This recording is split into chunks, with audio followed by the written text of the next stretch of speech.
Hi friends, ಇವತ್ತು ನಾನು ನಿಮ್ಗೆ ಏನು ಮಾಡಿ ತೋರಿಸ್ತಾ ಇದ್ದೀನಿ ಅಂದರೆ ಎಣ್ಣೆ ಬದನೆಕಾಯಿ ಹೇಗೆ ಮಾಡೋದು ಅಂತ ತೋರಿಸ್ತಾ ಇದ್ದೀನಿ. ಇದಕ್ಕೆ ನಾನಿಲ್ಲಿ ಒಂದು 15 ಬದನೆಕಾಯಿ ತೊಳೆದಿಕೊಂಡಿದ್ದೀನಿ, ನೀಟಾಗಿ ಕಟ್ ಮಾಡಿ.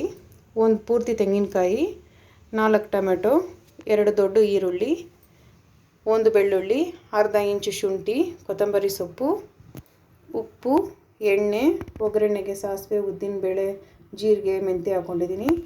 ಮತ್ತು ಈರುಳ್ಳಿ, ಕರಿಬೇವು, 1.5 ಟೇಬಲ್ ಸ್ಪೂನ್ ಅಚ್ಚಕಾರದ ಪುಡಿ ತೊಗೊಂಡಿದ್ದೀನಿ, 3 ಟೇಬಲ್ ಸ್ಪೂನ್ ಧನಿಯಾ ಪುಡಿ ತೊಗೊಂಡಿದ್ದೀನಿ. ನಾವಿಲ್ಲಿ ಮೊದಲಿಗೆ ಮಸಾಲ ರುಬ್ಕೊಳ್ಳೋದಕ್ಕೆ ಈರುಳ್ಳಿ ಹಾಕ್ಕೊಳ್ಳೋಣ. ಮತ್ತು ಈರುಳ್ಳಿ ಜೊತೆಗೇ ಟೊಮೆಟೊ ಹಾಕ್ಕೊಳ್ಳಿ. ಮತ್ತು ಅದ್ರ ಜೊತೆಗೇ ಕೊಬ್ಬರಿನೂ ಸೇರಿಸ್ಕೊಳ್ಳಿ, ತೆಂಗಿನಕಾಯಿ. ಅದ್ರ ಜೊತೆಗೇ ಶುಂಠಿ, ಬೆಳ್ಳುಳ್ಳಿ ಹಾಕ್ಕೊಳ್ಳಿ. ಕೊತ್ತಂಬರಿ ಸೊಪ್ಪು ಅದ್ರ ಜೊತೆಗೆ ಸೇರಿಸ್ಕೊಳ್ಳಿ.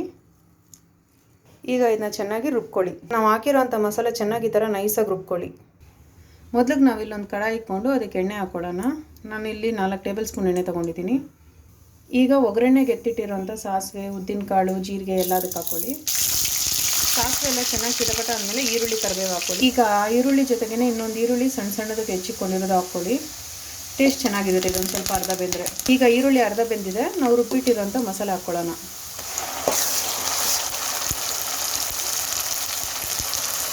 ಈಗ ಆ ಮಸಾಲೆ ಜೊತೆಗೆ ನಾವು ಎತ್ತಿಟ್ಟಿರುವಂಥ ಧನಿಯಾ ಪುಡಿ ಹಾಕ್ಕೊಳ್ಳಿ. ಅಚ್ಚಕಾರದ ಪುಡಿನೂ ಅದಕ್ಕೆ ಸೇರಿಸ್ಕೊಳ್ಳಿ. ಉಪ್ಪು ನಿಮ್ಮ ರುಚಿಗೆ ತಕ್ಕಷ್ಟು ಹಾಕ್ಕೊಳ್ಳಿ. ಈ ಮಸಾಲೆನ ಸಿಮ್ಮಲ್ಲಿಕ್ಕೆ ಒಂದು ಸ್ವಲ್ಪ ಫ್ರೈ ಮಾಡ್ಕೊತಾ ಇರಿ. ಇದೊಂದು ಕಡೆ ಫ್ರೈ ಆಗ್ತಾ ಇರಲಿ. ಈಗ ಇನ್ನೊಂದು ಕಡಾಯಿಗೆ ಒಂಚೂರು ಎಣ್ಣೆ ಹಾಕ್ಕೊಳ್ಳಿ. ಈಗ ಎಣ್ಣೆ ಬಿಸಿ ಆಗಿದೆ, ನಾವು ಕಟ್ ಮಾಡಿಟ್ಟಿರೋಂಥ ಬದನೆಕಾಯಿ ಅದಕ್ಕೆ ಹಾಕ್ಕೊಳ್ಳಿ. ಬದನೆಕಾಯಿ ಎಲ್ಲ ಅದಕ್ಕೆ ಹಾಕ್ಕೊಂಡು ಒಂದು ಸ್ವಲ್ಪ ಚೆನ್ನಾಗಿ ಬಾಡಿಸ್ಕೊಳ್ಳಿ. ಈಗ ಆ ಬದನೆಕಾಯಿಗೆ ಸ್ವಲ್ಪ ಉಪ್ಪು ಹಾಕ್ಕೊಳ್ಳಿ. ನೋಡಿ, ಮಸಾಲೆ ಎಲ್ಲ ಚೆನ್ನಾಗಿ ಹಸಿ ವಾಸನೆ ಹೋಗಿ ಬೆಂದಿದೆ. ಈ ಕಡೆ ಬದನೆಕಾಯಿನೂ ಬೆಂದಿದೆ.